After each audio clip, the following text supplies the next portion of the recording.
Good morning, ladies and gentlemen. Welcome to a brand new podcast in which we discuss Denver sporting news, we break down the games, and we talk about what's to come for the teams we love, all through the lens of a bettor. This is the Denver Dollar, and I am your host, Daniel Shalansky. Without further ado, let's get to it. So last night was a crazy game, and I'm just going to kind of highlight some of the success we had here on the Denver Dollar last night. A lot of fans were asking for more transparency within our success levels throughout the season. And while we had been up, significantly on the season, we hadn't really been keeping such good track of that. One way to kind of build a larger audience, or one way to, even keep the audience that we might have, is to show like our success levels over the course of the season. And I was just banking on, people listening to the podcast and continuing listening, because a lot of the advice that I have been given or have been giving, has been, successful and would have netted you guys money had you been listening. But why not keep track of it? It's only going to be beneficial as we keep making money here on the Denver Dollar. So what I did was I kind of struggled with how to necessarily report that, because a lot of the bets I took, or a lot of the bets that I recommend taking, are kind of unlikely to hit. For example, I tell you to take the Nikola Jokic triple-double pretty much every game, and that's only happened 1 out of every 3 games this season. However, the value reported on a Nikola Jokic triple-double throughout the season would mean that if you've bet on that every single game, despite the fact that that's only hit 1 out of every 3 games, you would still be up a lot of money. So sometimes I would tell people to, bet a certain way, and they'd be disappointed that that bet didn't go. However, if you look back on it, with hindsight, it makes sense due to the fact that the value is there, and that even though it's not going to happen more often than it does happen, with the way that Vegas is undervaluing certain bets that we really like, it's more often going to be not going to be worth it. So I kind of struggled with how to report what our gains were based on that knowledge that I'm telling people to bet based on value, not based on what bets I think will hit. That said, I realized of 137 bets last night that were available for the Denver Nuggets at Phoenix Suns scoring card, I recommended 39 of the 100, and it was actually 127. I recommended 39 of the 127 bets. So how I decided to report the value and how we did was every single bet that I decided was good enough value to recommend on the podcast, I myself put $5 on. And I figured this was the best way to achieve transparency, is to, make an Instagram post and let the people know that everything that I am telling you I think is worthwhile to bet, I'm putting money on each and every single one of those. Sure, another thing I struggled with is I like some of those bets more than others at the value or the likelihood that I think that they have to hit. But just because I was recommending every single one of those on the podcast, I decided to make it even and put $5 on each and every one of those. So again, 39 times 5 is 195. I bet $195 last night, again across 39 different bets, and I walked away with $217.65 for a net gain of $22.65, which is pretty good. If we can keep that up, there were a lot of weird things that happened last night that kind of prevented us from making even more money. A lot of our player props were on point, but overtime really was weird and kind of messed up a lot of other bets that we had. We stood to make a lot more money. Another bet that went really south for us last night was I recommended putting and I myself did, put $5 on each of Chris Paul, Devin Booker, and DeAndre Ayton to score first. We always do the tip-off analysis at the end of the show here on the Denver Dollar, based on, we tell you who to bet on to score first and which team to bet on to score first based on who's going to win the initial tip-off. And just like we called it, DeAndre Ayton won the first tip-off. Devin Booker took the first shot. We stood to make $30 off of that. We consider it a $15 bet because we're spreading it across 3 different dudes, $5 across 3 different dudes, so it's $15 invested.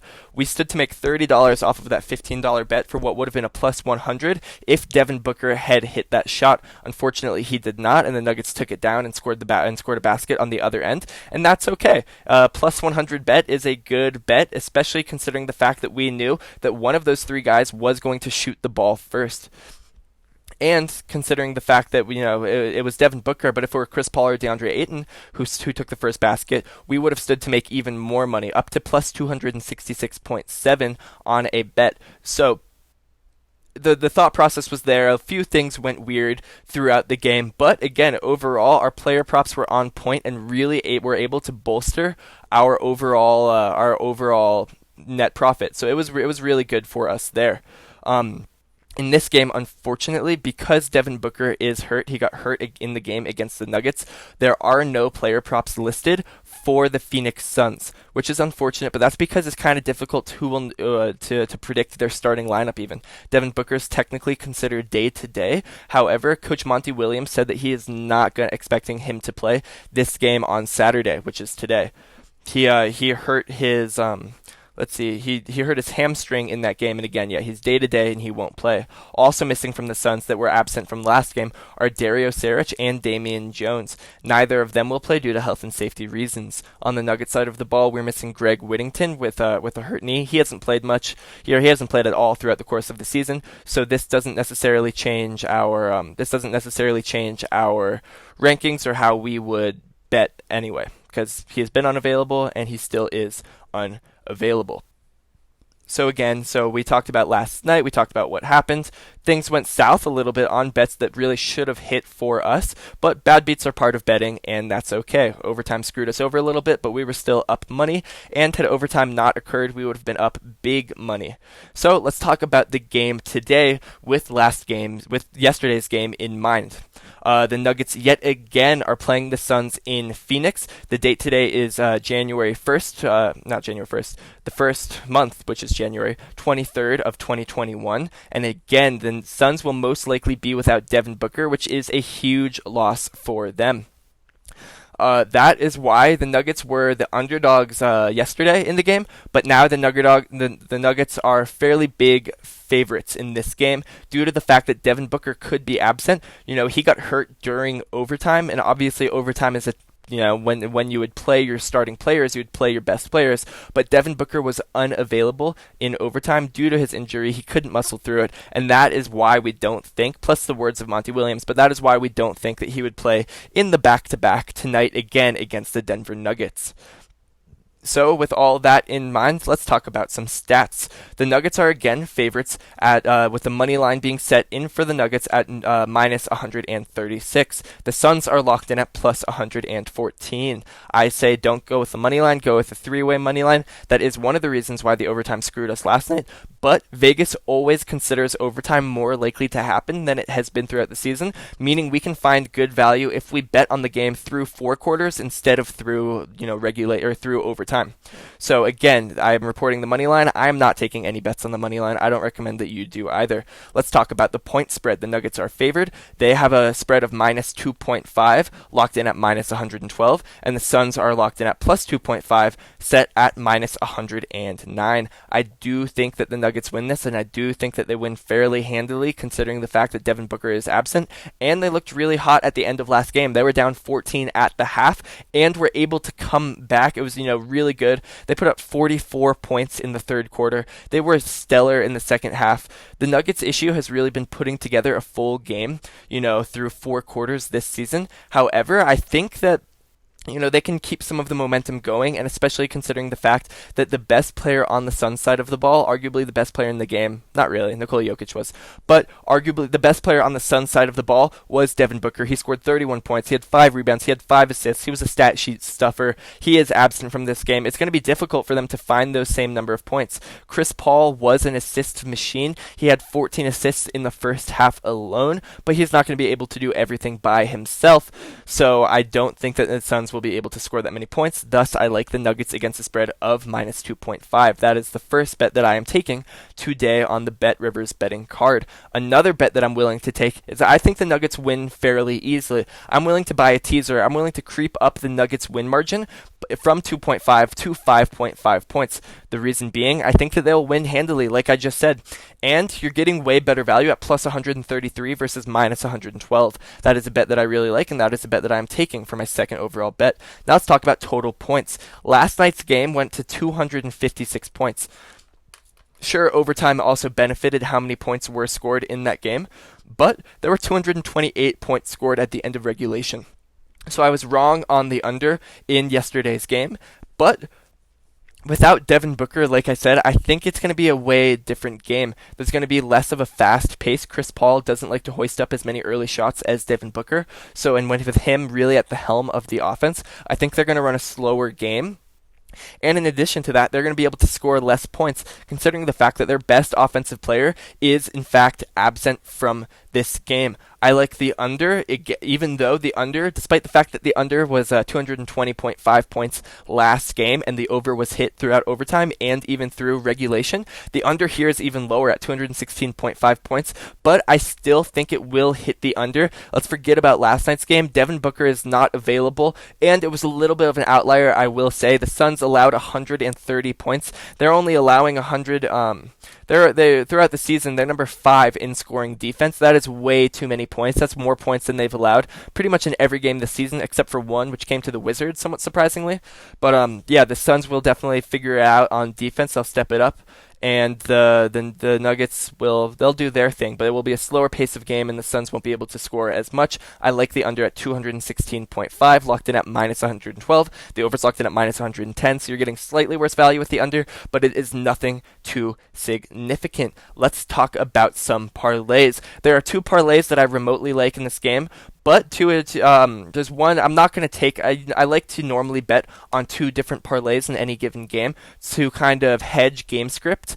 But I really don't think that the Suns will be able to win without Devin Booker in this game. So I'm willing to kind of forego one of my parlays and only stick to one in this game.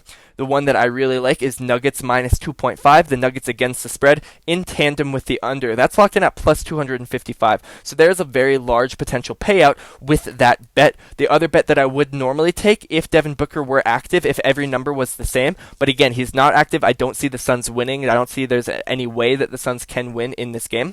So the other bet that I normally would take is Suns against the money line in tandem with the over of plus 300. Those are really opposite bets, but if you can predict game script, that's what I would personally take. The reason I would take the Suns in the over is because I think that, the Nuggets looked hot. The Nuggets are going to win. I don't think the Suns are going to be able to score nearly as many points. And if they were to somehow squeak out a win, it would have to be because they actually had a decent offensive output. But again, I'm not taking that one. So up to now, I'm taking 4 different bets. And those bets so far are Nuggets point spread minus 2.5, Nuggets point spread minus 5.5 in a teaser, total points under, and the Nuggets minus 2.5 in tandem with the under in a parlay. Those are the 4 that I have so far. Let's talk individual team totals. We just talked total game totals. Let's talk team totals. The Nuggets are projected 109.5 points in this game. Again, last night they scored 130, which is a ton of points. In addition, they scored 114 through regulation. I think that they hit the over. And you're getting better value with the over of at plus 109 versus minus 120 for the under. You're getting way better value with the over, and I think the over hits. That's a bet that we always like to take on the Denver dollar if we think it'll happen and the value is absolutely there. Let's talk about the Suns. They're projected 107.5 points in this game. I don't know how they're going to score. They're only averaging a little bit more than that on the season, and they've had Devin Booker available for every game. He's not going to be available for this game. I don't know if they're going to have as much success within the playmaking category on offense. I think they hit the under. I don't think they're going to be able to score as well as they did last night. Not only does Devin Booker, he got 5 assists. He's really good. He draws a lot of attention from the defense. Not only is it his playmaking, but he also scored 31 points. That's a big hole in the box score that the Suns will have to fill. I think that'll be difficult. I think they hit the under. You're getting slightly worse value with the under, locked in at minus 117 versus minus 113 for the over, but I think the under will hit, so I'm taking the Nuggets on the over of 109.5, then Suns on the under of 107.5. Let's talk about the 3-way money line. That's what I'm all about. Sure, if any game goes into overtime, you forget about it. It doesn't win. It's a loss. But like I said, Vegas is overvaluing overtime. Let me just talk about that real quick. As of now, 1 out of every 16.2 games has gone to overtime. Approximately 1 out of every 16.2 games. That throughout the season, 227 total NBA games have been played, and only 14 have gone into overtime. So that means you should never bet on a tie or bet against the 3-way money line if the odds accurately reflect how likely the game is to go into overtime. However, a tie right now, which means a tie through 4 quarters, would send the game into overtime. A tie is only being reflected at the value of plus 1400. That means Vegas is valuing a tie at 1 out of every 14 games. But we know that only 1 out of every 16.2 games this season is going into overtime. That means you should not take that bet unless it's plus 1621, but it's only plus 1400. Because Vegas considers the tie more likely to happen, they're considering the three-way money line. They're considering a team to win over the course of simply regulation and not overtime. Those numbers are going to be inflated because Vegas considers that less likely to happen as they consider a tie more likely to happen. That means that I'm willing to take the Nuggets in the three-way money line as I do think that they will win, and you're getting better value than the normal money line. So the Nuggets right here for the three-way money line, if the Nuggets can win the game and have the game not go into overtime, you're netting a bet of minus 120. That is really good. That's way better value compared to the normal money line of Nuggets minus 136. That's a bet that I always tell you to take. Take the three-way money line, and I'm holding true today. Another thing that I always say is don't double chance it, and on the last podcast I explained mathematically why you never should. I'm just going to tell you, don't double chance it. If you listen, if you have been listening, if you have any common sense, you wouldn't hurt your value that bad by taking any double chance bet ever. So now we just talked about the money line, we just talked about all the popular bets pertaining to the game outcomes. Let's talk about individual player stats. Now, like I said, for whatever reason, we can predict or we can guess that the reason no Suns player is listed on the player props card is on BetRivers is due to the fact that Devin Booker is still technically day to day. Well, we do believe that he won't play in this game. It's difficult to kind of guess who will play in his absence and who will get the start and who will get significant minutes.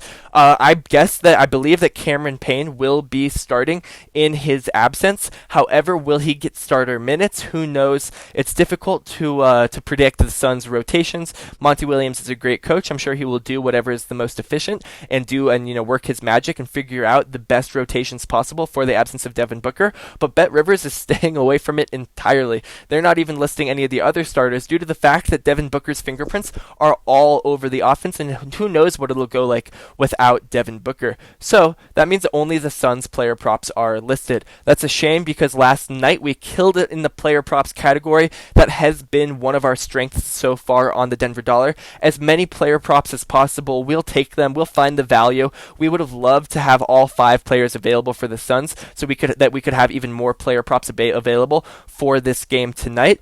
But there are a lot of ones on the Nugget side of the ball that we still like, and let's discuss those. So let's discuss those player props. Jamal Murray in this game is projected 19.5 points. On the season, he's only averaging 18.6. Over the last 15 games, he's only averaging 16.1, or 15 days, not games, my bad. And over the last 7 days, he's averaging 17.7. All of those are below that mark of 19.5. There has been no window this season where he's averaging more than 19.5 points per game. No window of at least a week that he's averaging at least 19.5 points per game. Last game he scored 18, which was pretty damn close, but he didn't get there. And he shot 0 of 5 from the three-point line. Clearly his elbow is bothering him. He being Jamal Murray, didn't look to really step it up in the scoring category, with his elbow being hurt and with his, with other things bothering him. His shot was not really falling. Like I said, he was 0 from 5 from the three-point line. He stepped it up in other categories. He was as close to a triple-double as Nikola Jokic. He had 9 assists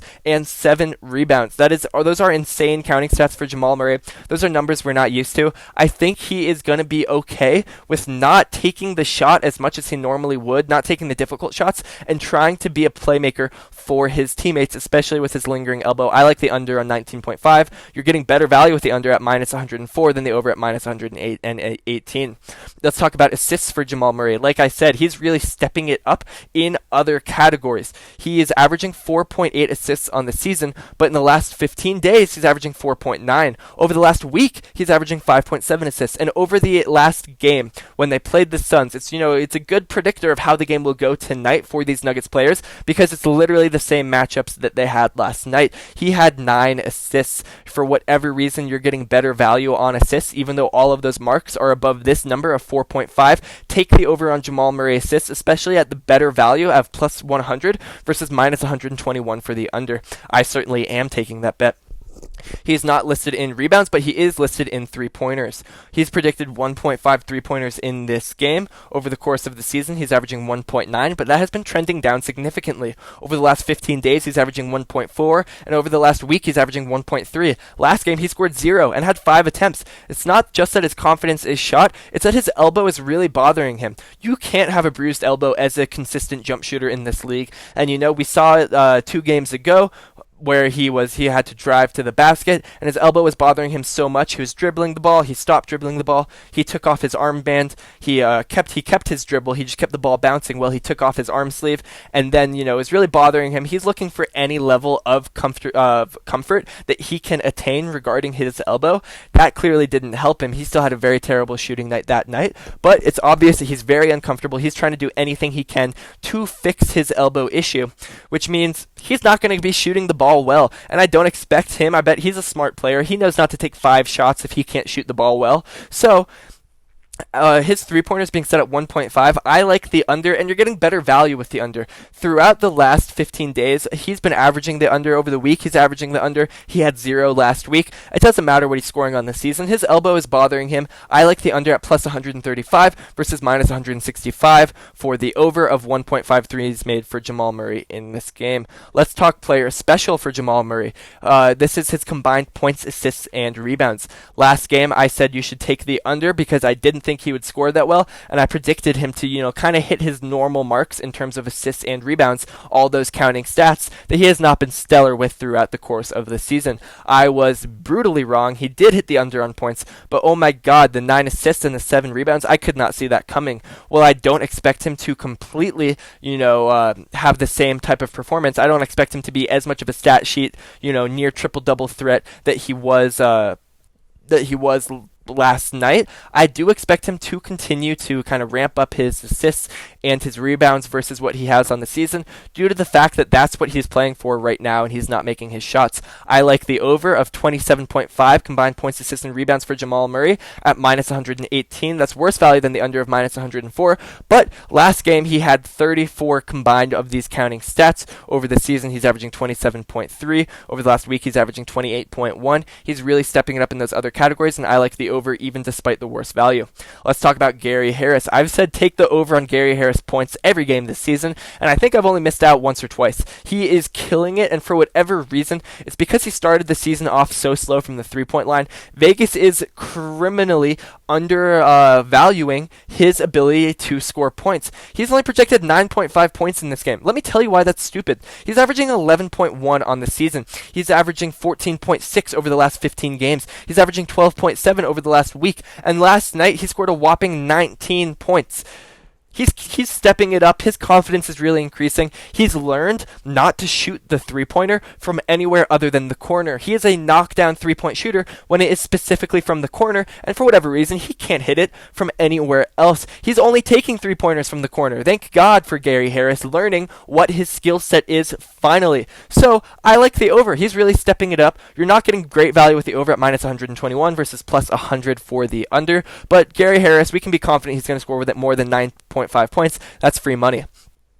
Now, he's not listed in the assist or rebound categories, but he is listed in the three-point categories. I like the over on Gary Harris assists of 1.5, and let me tell you why. On the season, he's averaging 1.3, so he is below that mark on the season. But let's talk about his performance over the last 15 games. He's averaging 1.9 three-pointers. He is killing it over the last 2 weeks in the three-point category. Sure, over the last week, he's only averaging 1.3. Last game, he only scored 1 three-pointer, but you're getting such better value with the over, and he's really finding his confidence finally from the three-point line. I think he can absolutely hit 2 three-pointers in this game. While I don't consider it likely, I think that the value represented is better than the likelihood. It's a little bit of a high risk, but it's an even higher reward with the value being marked at plus 130 for Gary Harris to get more than 1.5 three-pointers. I like the over there. Let's talk about his combined points, assists, and rebounds. On the season, he's averaging 15.1 combined points, assists, and rebounds. Over last 15 days, he's averaging 19.4. Over the last 7 days, he's averaging 18, and he had a whopping 24 combined counting stats in last night's game. Why he's only set at 13.5 combined counting stats, I have no idea, but let's take advantage of that. We're gonna hound the over all day. He's the over's locked in at minus 115, the under's locked in at minus 106, so you're getting slightly worse value with the over than the under, but what the hell, the value is still good considering the fact that this, just like his points, is something that we can be exceedingly confident in. He's averaging it on the season, and he's only been trending up. Now let's talk about Will Barton. I don't like any of the Will Barton bets. There are a few that I think could go certain ways, but not only am I not confident in them, I don't like the value. Another reason why I don't like any of the Will Barton bets in this game is because Michael Porter Jr. was finally active for the game last night. It was his first game back in several weeks. He was out for a long time due to health and safety protocol, and he only played limited minutes. Normally he is in that starter role for Will Barton, but he only played limited minutes because of his conditioning. Coach Michael Malone said that he didn't even know if he would get into the game. Because of that, he did play. He played 20 minutes. So, because his conditioning is going to be a little bit better, he played an NBA game. The more NBA games he plays, the more times he works out in real NBA game pace, then, he'll become closer to being at full, in full shape. Right now, he's not, but you can expect more minutes for him. That is why I don't like Will Barton. I don't know how many minutes Michael Porter Jr. will get. It could be 20 again, but it's most likely to be a little bit more. Will Barton's, minutes are completely contingent on Michael Porter Jr.'s availability. That's why I don't like any of the Will Barton bets in this game. They're a little too risky for me. I'm going to stay away from them. Let's talk about Paul Millsap. Paul Millsap is projected 8.5 points in this game. On the season, he's averaging 10.7. Over the last 15 days, he's averaging 10. Over the last week, he's averaging 9.7. And he scored 12 in the last game. All of those marks are above this 8.5 mark. Just like Gary Harris, Paul Millsap has been criminally undervalued throughout the season. And on the Denver dollar, we've loved to take advantage of that. He's locked in at minus 118 for the over, minus 104 for the under, so you're getting slightly worse value. But oh my god, he's hit it in pretty much every game this season. I like that bet.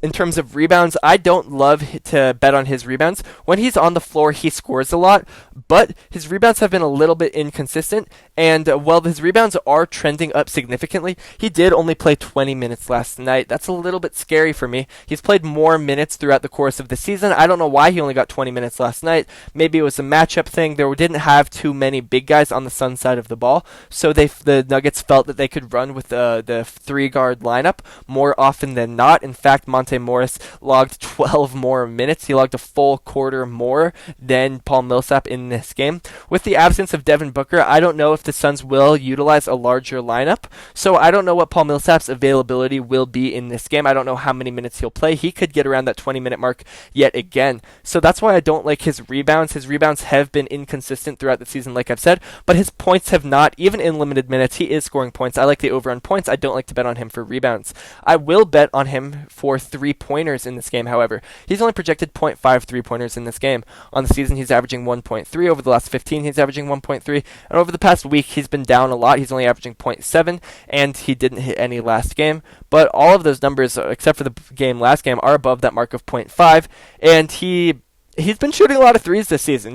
He's lost a little bit of athleticism, which is natural with his gain in age. He is older. He's one of the older players. He's definitely the oldest player on the Denver Nuggets. He is our veteran presence, so he doesn't really, bump elbows down low in the paint. He's been, as he's gotten older, he's kind of played more of an old man's game. He floats around the perimeter a little bit more, but that means more three-point shots. I like the over of 0.5 three-pointers for Paul Millsap in this game. You're getting pretty bad value at minus 148. You're getting plus 120 for the under, but let's look at the numbers. He's going to hit at least a three-pointer in this game. Every stat tells us that he will, so I like the over despite the value. Now let's talk about his combined points and assists in this game. Combined points, rebounds, and assists. He is averaging 17.3 combined counting stats on the season, 17.6 over the last 15 days, 19.7 over the last week, and he got 17 in the last game.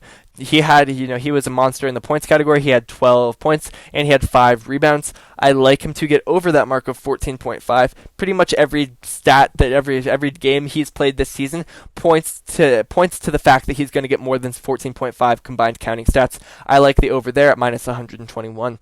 Now let's talk about the Nikola Jokic. It's a stupid nickname. I'm sorry. Let's talk about Big Honey, the man himself. He is averaging, or he's projected 21.5 points per game on this season. He's projected 21.5 points per game, or get 21.5 points in this game. I'm sorry. He's averaging 25.5 on the season. He's logging 25.1 over the past 15 days, and he's logging 31 points per game over the past week, and he scored 31 points in the last game against the Suns. I like the over. He's been kind of diminishing his assists category. His assists have been trending down significantly, but with that, his points have been trending up, which is crazy for him. Yes, he's lost his triple-double on the season average, but his points, he's still making himself a great MVP candidate. His points are ramping up tremendously. And, especially with Jamal Murray's elbow being an issue, I know I keep talking about his elbow. I'll shut up about his elbow. But it's kind of relevant. The reason, with his injury, he's been kind of taking less of a role shooting the ball and more of a role doing the playmaking. And Nikola Jokic has, really done the opposite. He's been doing more of a job. He's been doing more shooting, more scoring. He's taking more shots, and he is distributing the ball less. It's really good chemistry between those two, that they're able to account for each other's strengths and weaknesses any given night. Those two, they have some of the best chemistry in the league. We love them as Nuggets fans. And anyways, the reason I'm talking about that is because I think Nikola Jokic will continue this trend of shooting the ball more. I like him on the over of 21.5 points, being locked in at minus 121. Just like I said, his assists are trending down. I like the under on 8.5 assists for him. Over the last week, he's only averaging 7.7 assists, and last game, he only had 7 assists. He's really trending down, and you're getting really good value with the under of plus 105 versus 127 for the over. The numbers tell us that, the trends tell us that it's going to be the under, and the value is there on the under. I'm taking the under on Nikola Jokic assists. Luckily, there's a counting stat, or happily, there's a counting stat that I will take the over on for Nikola Jokic, and that is rebounds. He's averaging 11.3 rebounds on the season, 11 over the last 15, and 12 over the last week. His rebounds have even been ramping up. Sure, he only secured... That's not true. He got 10 rebounds last game. So sure, he did secure 10 rebounds in the last game, which is, barely above that mark of 9.5. But he's gotten a double-double every single game this season, and while I don't think it'll come from assists in this game, I do think it will come from rebounds. I'm taking the over on 9.5 rebounds. You're getting medium good value at minus 134 versus plus 110 for the under, but we can be confident that he hits that. In terms of combined points, assists, and rebounds for Nikola Jokic, he's averaging 46.7 on the season, 44.8 over the last 15 days, 50.7 over the last week, and he got 47 in the last game against the Suns. I like him on the over of 40.5. I have no idea why he's set at 40.5. He's averaging over that. He's not trending down remotely. Well, his assists are trending down, everything else is trending up. He's been kind of hovering around that mark of 45 combined counting stats on the season average, and in the game he's only projected 40.5. What's especially ludicrous about this is that this bet is in true pick'em fashion of minus 110 for the over, minus 110 for the under. I like the over on this. The only thing that I can see going south for this bet is if the Nuggets do truly rout the Suns, considering the fact that they don't have Devin Booker. If they blow him out and they get Bol in, and they get those guys, Bol, Marcus Howard, Zeke Naji, they get, Vlatko Kankar. If they get the 4 horsemen of garbage time in this game, then Nikola Jokic might not play enough to secure that mark, but it's relatively low enough, and maybe that's why Vegas has it so low, but it's low enough that I'm confident taking it, and I'm taking the over on Nikola Jokic combined points, rebounds, and assists at 40.5. Staying on Nikola Jokic, he's the only player listed as a double-double threat in this game and a triple-double threat in this game. Again, at the time of recording, none of the Suns players are on the betting card. So let's talk about Nikola Jokic as a double-double threat. He's locked in at minus 245 to secure the double-double. That is not great value, but it is way better value than it should be. He's gotten a double-double in 15 out of 15 games this season. I would bet my house that he gets a double-double. So that is why we're still willing to take it, even though there's bad value. Now let's talk about triple-double. He's gotten a triple-double in 1 out of 3 games this season. He's gotten a triple-double in 5 out of 15 games over the throughout the full season. Again, that's 1 out of every 3 games. That means we could be confident betting in a Nikola triple-double if the odds were set at plus 200.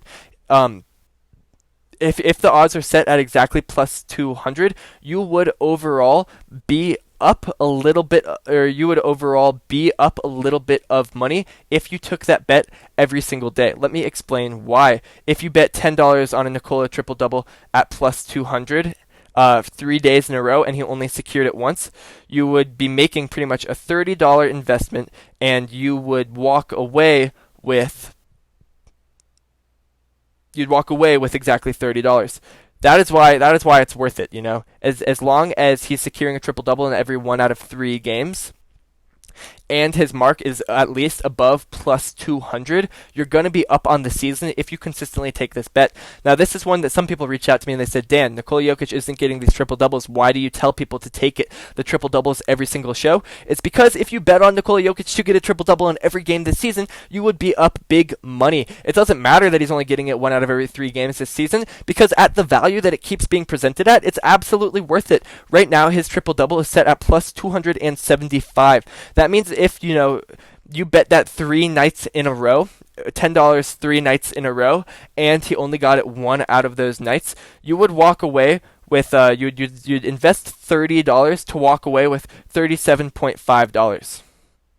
That's worth it. That's a net gain of $7.50 on a $30 bet. That's absolutely worth it. That's a great percent. You should always take the Nikola Jokic triple-double until it falls below that mark of plus 200. But right now it's not. It's at that mark of plus 275. And even though he's unlikely to get it, I'm telling you, I'm taking it, and I'm telling you to take it. So that concludes player specials, player props. Again, a little bit unfortunate for us that there were no Suns players that we could talk about, but there is a bet that I really like to talk about. Let's do our patented tip-off analysis. So we don't need to spend as much time talking about the tip itself. DeAndre Ayton, throughout his career, has not lost to Nikola Jokic on a tip-off. He won pretty handily last night. If you watched the full game, when the ref threw the ball up, it wasn't even a fair toss. It was a little bit over Nikola Jokic's head, and he's usually so good at the tip-off. He usually gets them. He's positive on the season in terms of tip-offs, but DeAndre Ayton is such a big athletic freak that he was able to reach over Nikola Jokic's head and steal that tip-off away from him. Any remotely fair toss will go DeAndre Ayton's way, so I like DeAndre Ayton yet again to win the tip-off against Nikola Jokic. Now, unfortunately, we cannot bet on any individual players to score first, but what we can do is, it wasn't listed on the betting card last game, but it is on the betting card for this game.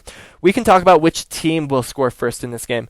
And it's pretty broken as of now. Sure, the Suns are without a lot of their main pieces, but they're gonna have possession of the ball first, giving them every advantage to score first. That means I like the Suns to score first. They're gonna have the first possession, even if they miss, which could easily happen, they're still going to have every advantage to score first. So I like the Suns, and what's crazy about it is it's in true pick'em fashion. Minus 110 if you bet on the Nuggets, minus 110 points if you bet on the Suns. The Suns will win the tip-off. Mark my words, they will have every opportunity to score first. I'm betting on the Suns to score first. It's going to be one of my $5 bets in this game. So in total, that is 24 bets that I recommended. I'm going to be posting them all on Instagram so that we can even, for those who don't listen to the podcast and just read that, there will be even more transparency. Everyone will see what bets I am taking in this game. I'm going to be betting a total of 24 times 5 is $120. That is $120 that are going to be on the line tonight, again, spread across 24 bets. We will see how we do tonight. Thank you for listening to the Denver Dollar. Don't forget to subscribe for more content. Don't forget to follow the Instagram page. And as always, let's make some money. Thank you.